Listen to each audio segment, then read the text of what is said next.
안녕하세요. 록쌤입니다. 오늘은 2019년 3월 모의고사 고2 문법 풀이 시작해 보겠습니다. 문법 문제 좀 풀만 했던가요? 지문이 좀 긴 게 이렇게 또 나와 있었습니다.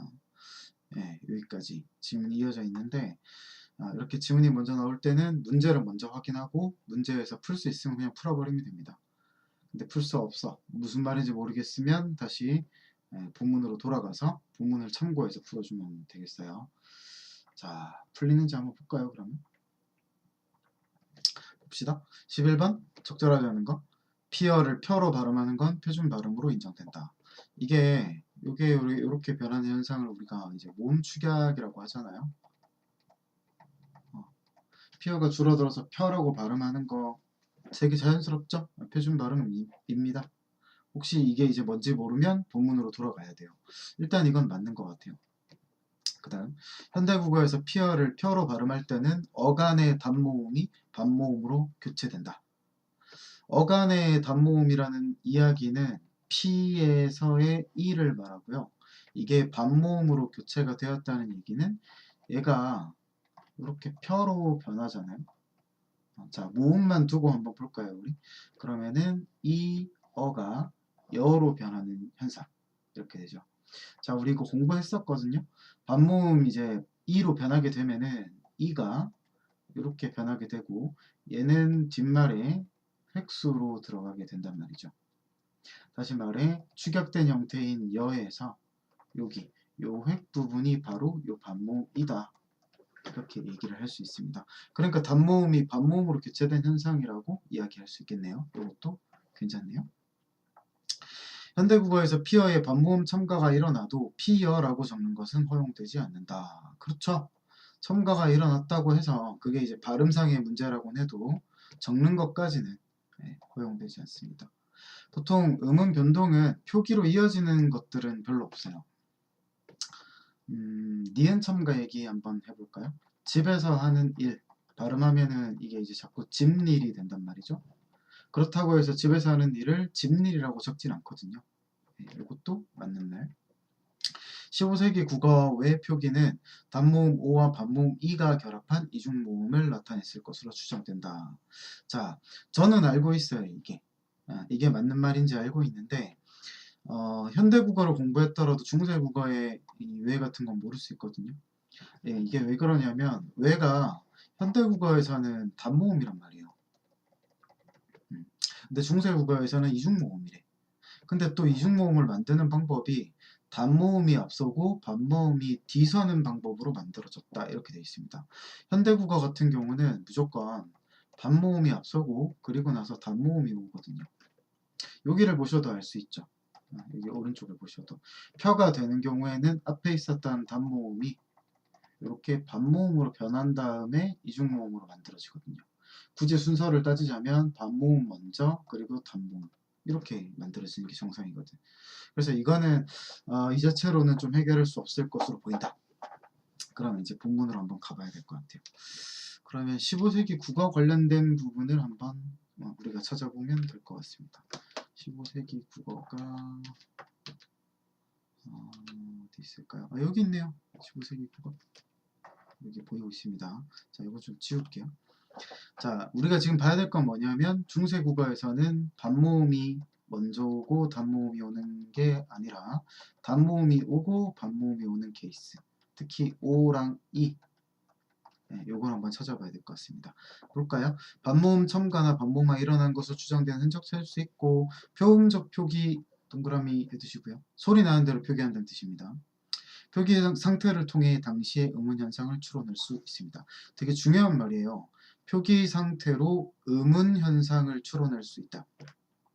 다시 말해 소리 나는 대로 적었기 때문에 우리는 역으로 적혀있는 형태를 통해서 음운 현상을 추론할 수 있다라는 이야기죠. 15세기 국어 자료에서 반모음 첨가나 반모음가 일어난 것으로 보이는 표기들이 관찰된다. 어간 쉬에 어가 결합될 때 쉬여로 표기된 사례. 어간 흐리에 어가 결합돼 흐리 어가 표기된 것은 반모음 첨가가 일어난 사례로 생각된다. 그렇죠? 여기서 쉬어는 현대국어의 피어와는 다른 음운 환경에서 반모음 첨가가 일어났다. 이렇게 되어 있습니다. 요게요. 현대국어의 피어와는 다른 음운 환경이래요. 자, 보니까요. 잘 보세요. 이제부터. 15세기에는 위 표기가 우랑 반모음 이로 결합되어 있다. 라고 되어 있습니다. 아까 전에 이제 우리가 찾아야 됐었던 오랑 반모음 이랑 지금 우만 다르고 똑같아요. 뒤에가. 그쵸? 그러니까 외의 표기도 위와 마찬가지로 이중 모음으로 나타났을 것으로 추정된다는 거예요. 다시 말해서 뭐 예를 들어 얘를 가지고 얘기해 볼까요? 그러면 얘 같은 경우는 아 더하기 반모음 이가 합쳐져서 이중 모음인 에로 변했을 거라는 얘기죠. 그러면 외는 뭐라고 얘기할 수 있습니까? 이렇게 O 더하기 반모음 이라고 얘기할 수 있겠습니다. 됐죠? 그래서 이제 이거를 기억으로 두고 있어요. 그래서 기억은 이중모음을 나타냈을 때 반모음 이 뒤에서 일어나는 반모음 첨가다. 요거 이따 문제 풀 때 쓸 겁니다. 읽는 김에 니은도 읽어볼까요? 니은입니다. 어간이 이로 끝나는 용언에서 반모음화가 되었다. 이렇게 되어 있습니다. 그러니까 첨가가 된 게 아니라 이가 자 여기서 설명할게요. 이가 반모음 이로 변해요. 교체돼요. 교체된 다음에 이 이가 뒤에 있는 단모음과 결합하게 될 것이다. 이렇게 되는 거죠. 그래서 자 거시적으로 봤을 때 이런 현상을 우리는 반모음이 첨가되는 현상이다 라고 얘기를 하고요. 여기 있는 현상을 반모음화 또는 모음 축약이다 이렇게 얘기를 한다는 거죠. 다시 선택지로 돌아가 보겠습니다. 지우고 우리 1, 2, 3번은 맞다고 아까 판단했었고요. 이제 3번을 보면 될 것 같아요. 4번이요. 자, 외는 단모음 O, 반모음 E가 결합한 이중모음이다. 오케이. 맞습니다. 15번 보죠. 국어의 체험 바에 주격조사 이가 붙어 배로 표기가 됩니다. 자, 배. 어떻게 됩니까, 그러면? 이중모음이겠지, 이거, 그죠? 그래서 이게 단모음이고, 뒤에 있는 작대기 이. 이게 이제 반모음 이가 돼서 반모음이 될 겁니다. 그래서 두 개가 합쳐진 형태가 이중모음인 에로 드러났을 것이다. 이런 결론이겠죠. 그러면 차연의 단모음이 반모음으로 교체되는 게 아니라 그랬어요. 차연의 단모음은 그대로 있지 뭐. 그게 아니라 이 주격조사 이가 반모음 이로 교체가 되어서 이중모음 에가 되었을 것이다. 이렇게 보는 게 맞겠죠. 정답은 5번입니다. 쉽지 않았던 문제인 것 같아요. 네. 중세 국어랑 막 연관이 되다 보니까 약간 난이도가 있었습니다. 그 다음 문제 한번 가보죠. 자, 12번 문제입니다. A, D 중 기억, 니은에 대한 사례 이렇게 되고 있어요. 그래서 기억은 이제 다시 제가 이제 기억을 해가지고 적어드리면은 반모음 뒤에서 일어나는 첨가였다 이렇게 되어 있습니다.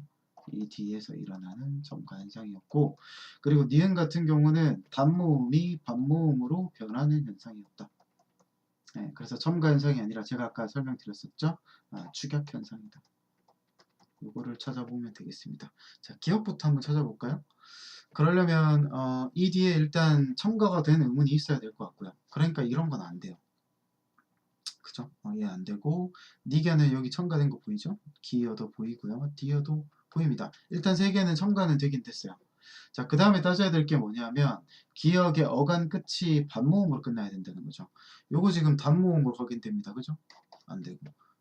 얘는 되겠습니다. 의가 단모음이고 이가 반모음이라고 가정할 수 있는 거죠. 그러면 C가 기억이다. 여기 2번 아니면 3번입니다. 찍어도 50%.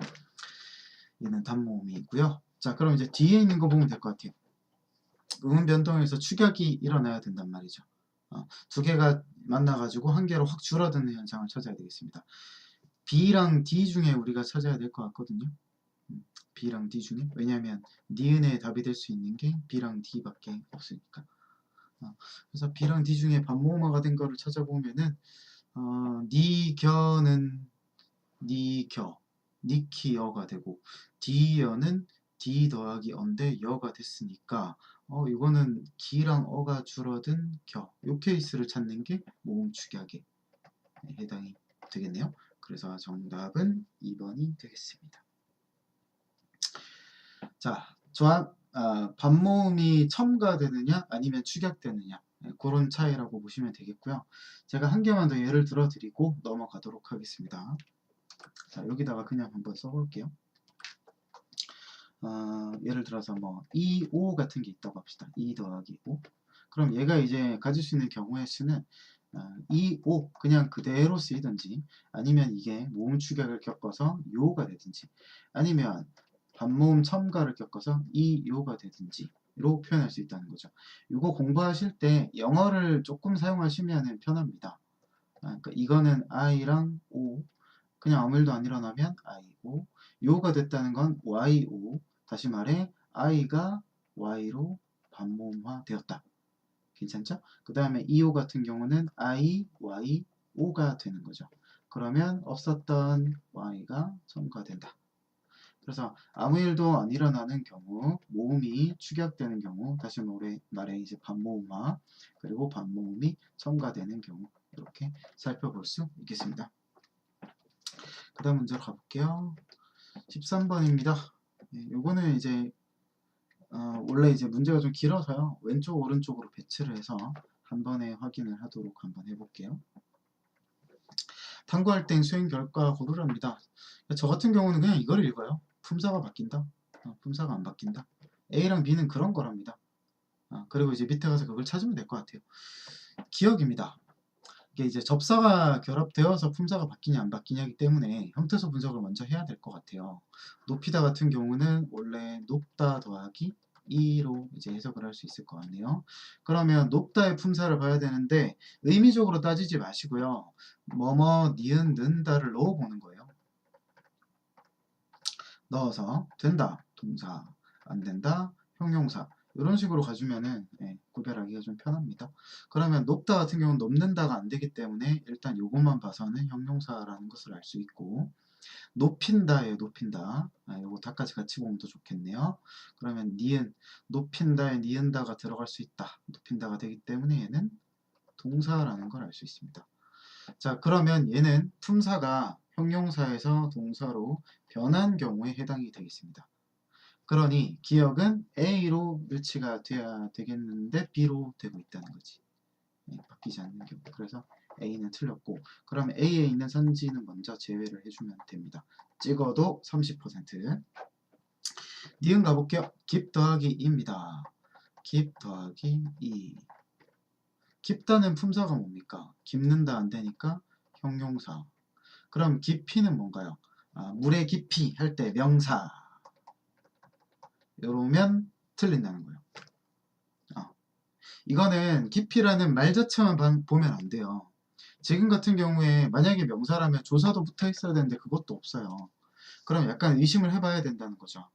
그럼 얘가 명사가 아닌가 하고 보니까 모자를 깊이 쓰다, 눌러 쓰다라는 이 뒤에 있는 용언을 수식하고 있다는 걸 알 수 있어요. 그러니까 명사가 아니라 얘는 부사로 봐야 합리적이다 라는 거죠. 자, 그래서 어쨌든 품사는 지금 형용사에서 부사로 변하고 있습니다. 그래서 깊이 같은 경우는 A의 케이스에 해당이 돼요. 그러니까 A가 맞기는 맞아. 여기서. 맞는데 형용사가 명사로 변한 게 아니라 부사로 변했다 라고 해야 맞는 거죠. 그래서 얘도 틀렸네요. B도 지우겠습니다. B도 다 지우고 나니까 5번만 남게 되었다. 이렇게 해서 정답을 풀긴 풀었습니다. 나머지도 한번 보기는 볼게요. 어떻게 되는 건지. 자, 이제 디귿 한번 볼까요? 딸꾹질입니다. 지저분해서 좀 지우고 할게요. 딸꾹 더하기 질 이렇게 볼 수 있겠네요. 딸꾹의 품사 뭘까요? 자, 이런 게 나오면 이제 좀 힘들어요. 얘 품사 도대체 뭘까? 제가 팁을 좀 드리면 왜 문학에서 소리를 흉내낸 말 혹시 뭔지 아세요? 소리를 흉내냈다. 이거 이제 의성어라고 합니다. 그쵸? 그러니까 멍멍 이런 거 있잖아요. 멍멍. 그리고 모양을 흉내냈다. 모양을 흉내낸 말 가지고 자의 태어라고 하죠. 형태니까 그쵸? 뭐 예를 들면 비틀비틀 걸어간다 이런 게 있어요. 자, 이렇게 문학에서 의성, 의태어라고 불리는 것들, 이런 것들은 국어의 품사로는 전부 다 부사입니다. 그래서 어떤 단어가 나왔는데 이게 무슨 품사인지는 모르겠어. 근데 소리를 흉내내거나 모양을 흉내낸 말 같아. 그러면 얘는 부사로 갑니다. 그 다음에 얘가 질과 결합하면 딸꾹질을 하다. 지금도 조사 결합되어 있는 거 보이시죠? 그럼 얘는 명사로 변했다. 품사가 변한 케이스니까 A로 일치시켜 줘야 되고 설명 안에는 부사 명사가 있어야 될 것 같습니다. A 일치 부사 명사. 오케이. 자, 그 다음에 일찍이 가보겠습니다. 얘도 이제 분석을 하면은 일찍 더하기 2로 분석된다는 거 일단 알 수 있겠어요. 일찍은 품사가 뭘까? 뭐 문장을 하나 만들어 볼까요? 오늘은 일찍 일어났다. 그럼 일어났다라는 용언을 수식하고 있으니까 얘는 부사. 그리고 일찍 자, 얘가 누구 꿈일까요? 이거 이제 잘 보셔야 돼요. 경험은 경험인데 일찍이 경험이다. 이상하잖아. 그쵸? 경험하지 못했던 일이긴 한데 일찍이 경험하지 못했던 일이다. 그러니까 뒤에 있는 용언을 수식한다는 걸 우리가 어렵지 않게 알 수 있습니다. 다시 말해 결합된 형태도 부사. 오케이. 그러면 얘는 품사가 안 변했으니까 B의 케이스가 돼야 되고 부사가 설명이 나와야겠습니다. 자, B 맞죠? 그리고 부사. 오케이. 리을도 맞고 그래서 정답 5번 확실하게 보여드렸습니다. 자, 그 다음 14번으로 갑니다. 마찬가지예요. 저 같은 경우는 이것만 읽어요. 여러분도 그럴 수 있어요. 이제 문법 같은 경우는 지식이 기반이 됐을 때 풀 수 있거든요. 똑같습니다. 이걸 보고 풀 수 있는데 만약에 못 풀면 위에 읽어봐야 돼요. 자, 기억 한번 볼까요? 한 문장이 다른 문장 속에 관형절로 안길 때, 이거 아는 문장, 이어진 문장, 뭐 그거 얘기하는 것 같습니다. 두 문장에 중복된 단어가 있으면 관형절에서 그 단어가 포함된 문장 성분이 생략됩니다. 관형절에서 그 성분이 생략된다. 이렇게 되어 있는 거죠. 자, 혼문장이 있어요. 혼문장이 하나 더 있습니다. 자, 만약에 이때 이 문장이 위의 문장을 안는다고 생각해보세요. 안다. 그러면 이제 우리는 이 문장을 뭐라 그래요? 안긴 문장이죠. 얘한테 안겼으니까. 그럼 밑에 있는 문장은 뭐라 그래요? 얘를 안았으니까 안은 문장이라고 하겠죠. 이렇게 된다는 거예요. 근데 여기 설명을 다시 보시면 어디 속에 안길 때를 절이라고 한다는 걸 알 수 있어. 다시 말해 혼문장이 안긴 문장으로 변하잖아요. 그럼 그때부터 얘를 우리는 절이라고 합니다. 절에는 5가지가 있습니다.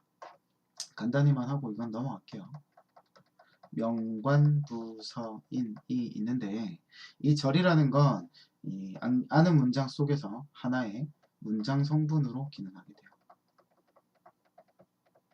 자, 지금은 관형절이라고 했으니까 그럼 얘는 무슨 문장 성분으로 기능하겠어? 관형절이니까 관형어로 기능하겠죠. 뭐. 나머지도 설명을 드리고 싶은데 너무 길어지면 지루하니까 일단 관형어로 하겠습니다.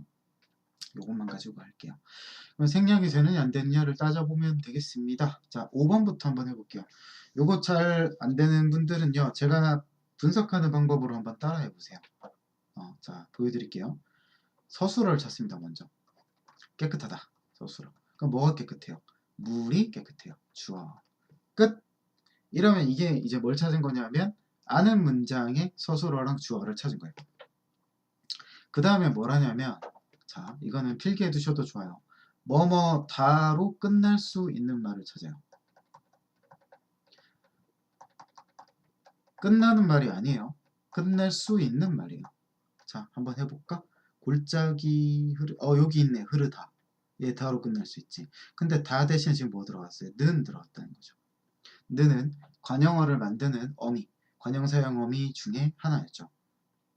그러면 여기까지를 관형절이라고 하냐 하면 아니에요. 관형절은 어떻게 찾냐면 일단 서술어를 찾았어. 이렇게 전성어, 관형사형 어미가 붙은 걸 찾았어. 그러면 얘랑 호응하는 애까지 같이 묶어야 됩니다. 흐르긴 흐르는데 골짜기에 흐르죠. 그쵸? 그러니까 골짜기에 물이 깨끗하다가 아니라 골짜기에 흐르는 물이 깨끗한 거니까.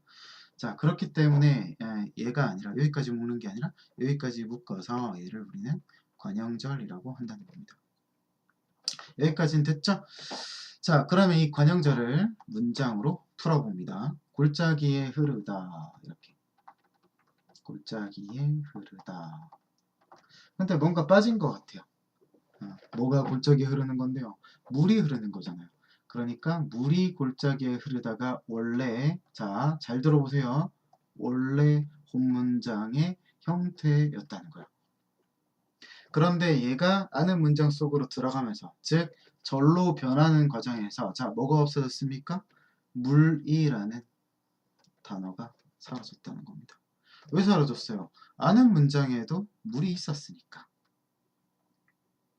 자, 그러면 14번에서 묻고 있는 기억에 해당하는 얘가 맞습니다. 얘는.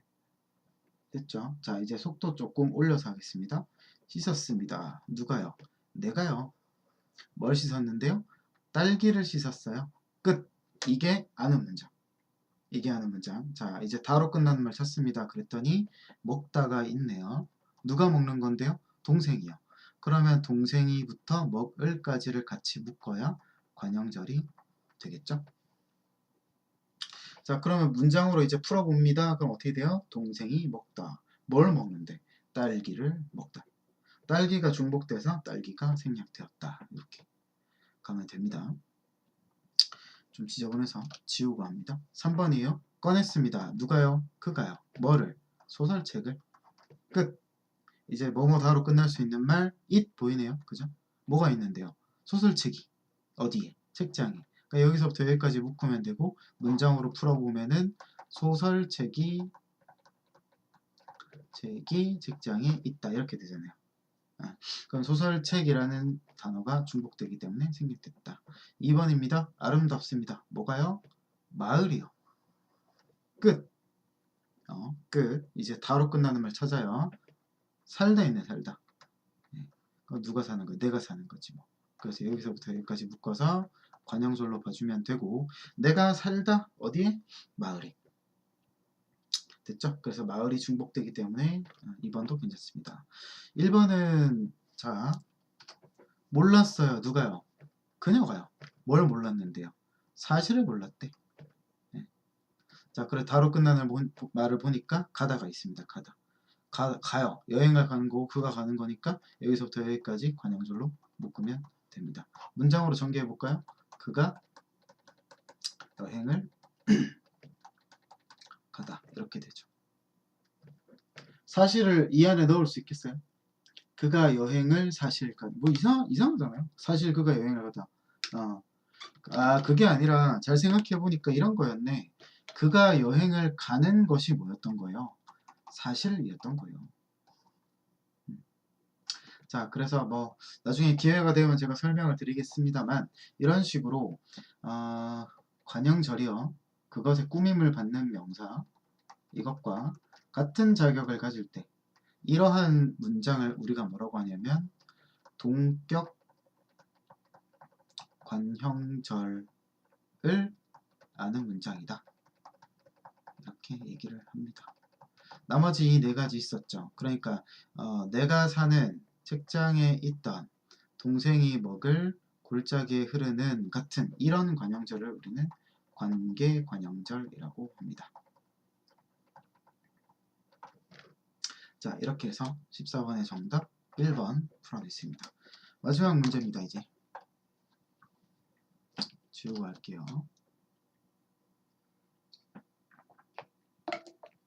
자, 사전 활용하기 문제입니다. 전통적으로 좀 출제가 됐었던 문제고요. 네, 제가 여기서 이제 사전 활용해서 봐야 될 거를 좀 말씀을 드릴게요. 우선 이렇게 이제 그치다 같이 진하게 글씨가 된 게 있어요. 가끔 이게 그치다 1 그리고 그 밑에 뭐 예를 들어 그치다 2 이런 식으로 나올 때도 있어요. 이렇게 같은 형태인데 자 이렇게 되면 얘랑 얘는요 소리만 같고 뜻은 완전히 다른 단어가 돼요. 즉 이렇게 만약에 나왔다 그럼 이거는 동음이의 관계다. 이 둘은 동음이의 관계에 있다. 이렇게 생각을 하셔야 됩니다. 그 다음 이렇게 진하게 이제 문두에 나와 있는 사전에서 맨 앞에 나와 있고 진한 글자 이런 걸 가지고 우리가 표제어라고 합니다. 표제어. 요 말을 좀 잘 알아두세요. 표제어. 이거는 무슨 뜻이냐면 사전에 등재된 단어를 말해요. 사전에 등록되어 존재하는 단어. 이걸 가지고 우리가 표제어라고 합니다. 표제어. 그래서 이렇게 적혀 있는 것들은 이제 단어로 굳어진 거야. 형태소를 더 분석할 수는 있을지 모르나 단어로 분석할 때는 무조건 한계입니다. 자, 이건 너무 중요해서 잠깐 더 설명을 할게요. 예를 들어 소나무를 찾았어요. 사전에서. 그럼 소나무는 하나의 단어, 즉 이렇게 명사로 등재가 돼 있을 거란 말이지. 근데 얘를 이제 분석을 해보면 솔 더하기 나무로 분석이 된단 말이에요. 합성하란 말이에요, 얘가. 자, 그러면 잘 들어보세요. 얘는 형태소로는 더 분석할 수 있어, 이렇게. 형태소로는. 근데 단어의 개수를 세라고 하면 얘는 이미 하나의 단어로 사전에 등재되어 있기 때문에 한 개의 단어가 된다는 거예요. 솔도 한 개의 단어고 나무도 한 개의 단어지만 이 두 개가 완전히 합쳐진 상태로 사전에 표제어로 등록이 돼 있어. 그러면 얘는 이제부터 한 개의 단어. 자, 계속 설명을 드려볼게요. 여기 동사, 요거는 이제 품사 정보를 알려줍니다. 자, 그리고 밑으로 내려가니까 이제 이렇게 돼 있는 게 있어요. 그치다 1, 그리고 그치다 2 이렇게 나와 있는 게 있어. 이거는 그치다의 여러 가지 의미를 보여줘요. 그치다라는 단어 자체의 의미를 해치지 않는 선에서 그것이 가지는 여러 의미를 보여줘. 그래서 일반적으로 첫 번째 나와 있는 뜻이 이 그치다라는 단어의 중심적 의미가 됩니다. 가장 기초가 되는 의미. 손 하면 뭐 떠오릅니까? 이거 떠오르시죠? 그 손을 이제 사전에 찾아보면 실제로 사전에 제일 첫 번째 의미가 이거예요. 이거. 인간의 신체 일부. 그리고 이제 그 밑으로는 이것의 주변적 의미가 나오게 돼. 2번 같은 거 이런 거 이제부터는 주변적 의미. 이렇게 된다는 거죠. 그래서 뭐 2번 손의 2번 의미를 만약에 찾아본다. 그럼 뭐 그런 거 있을 거예요. 거래 같은 거. 나는 그와 손을 끊다. 막 이런 거. 이게 진짜 신체 일부를 끄는 게 아니잖아요. 뭔지 아시겠죠? 그 중심적 의미와 주변적 의미의 관계를 가진다는 거예요. 1번과 2번이. 자, 이럴 때 이 둘을 무슨 관계라고 하냐면 다의 관계라고 합니다. 적기가 좀 힘들어서 이렇게 적을게요. 얘를 가지고 다의 관계라고 한다. 그러니까 그치다는 다이어라고도 얘기할 수 있는 거죠. 그치다 1과 그치다 2의 관계는 동음이의 관계, 그리고 그치다 안에 있는 의미들 간의 관계는 다의 관계. 그렇습니다. 자, 그리고 여기 진하게 되어 있는 이 가로 있잖아요. 이걸 가지고 우리가 문형 정보라고 해요. 문형이라는 건 뭐냐면 문장의 형태를 말해요. 복잡하죠? 그 문장의 형태라는 건 도대체 뭐냐? 문장 성분의 배열을 말해요. 문장 성분까지 제가 지금 설명을 드리기는 조금 무리가 있습니다. 문장 성분 배열. 자, 됐죠? 그러니까 그치다 1번의 의미를 가지는 문장은요. 점점점을을 포함할 수도 있고 그렇지 않을 수도 있다는 거예요. 제가 한 가지 더 설명을 좀 드리면 이쪽에서 설명할게요. 문법에서 이렇게 괄호 안에 어떤 것을 넣어두는 경우가 있어요. 괄호 안에. 이게 의미하는 게 뭐냐면 이 A라는 것이 생략될 때도 있고 안 될 때도 있다는 거예요. 생략 가능하다. 그런 의미입니다. 자, 그래서 예를 한번 볼까요? 비가 그치다 그러면 서술어, 주어, 목적어 없죠. 그러니까 이거는 을이 생략된 형태. 그 다음에 그치다, 누가, 몰라. 이렇게 빼먹는 경우가 굉장히 많아요. 그가. 뭘 그쳤어요? 울음을 그쳤어요. 여기 을 보이죠? 그래서 이제 얘를 두 가지로 좀 보여주고 있습니다. 자, 요렇습니다. 그래서 뭐 설명을 마저 드리면 이런 모양으로 생긴 거 있잖아요. 마이크 같은 거. 이건 이제 용례를 말해요. 용례. 예시라고도 얘기할 수 있겠습니다.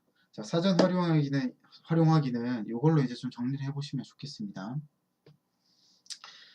자, 그럼 이제 선택지를 보고 한번 해결해 볼까요? 그치다 1의 문형 정보와 용례를 보니까 그치다 1은 자동사 뭐예요? 목적 없는 경우지.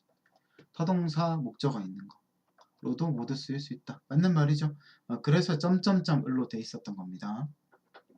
너무 지저분하죠. 지우고 할게요. 그치다 2입니다. 그럼 이제 우리 눈은 1로 가 있어야 되는 거고, 문형정보 용례 보니까 그치다 2는 부사어를 반드시 필요로 한다. 여기서 점점점에 으로, 이거 둘 다 부사격 조사거든. 부사격 조사가 체언의 결합이 되면 부사어가 반드시 필요로 하다라는 뜻입니다. 잠깐만. 이거 하나 말씀드리고 갈게요. 지금 이게 이 괄호 속에 따로따로 들어가 있거든요. 근데 만약에 예를 들어 점점점에게 점점점을 하고 같은 괄호 안에 들어가 있으면 이게 어떻게 될까? 그러면 이 둘이 반드시 다 필요하다는 거야, 한 문장에서. 지금처럼 뭐뭐 정도의 뭐뭐 예감으로 한 개씩만 있어도 되는 게 아니라 둘 다 필요하다는 거죠. 대표적인 게 주다 같은 게 있습니다. 주다.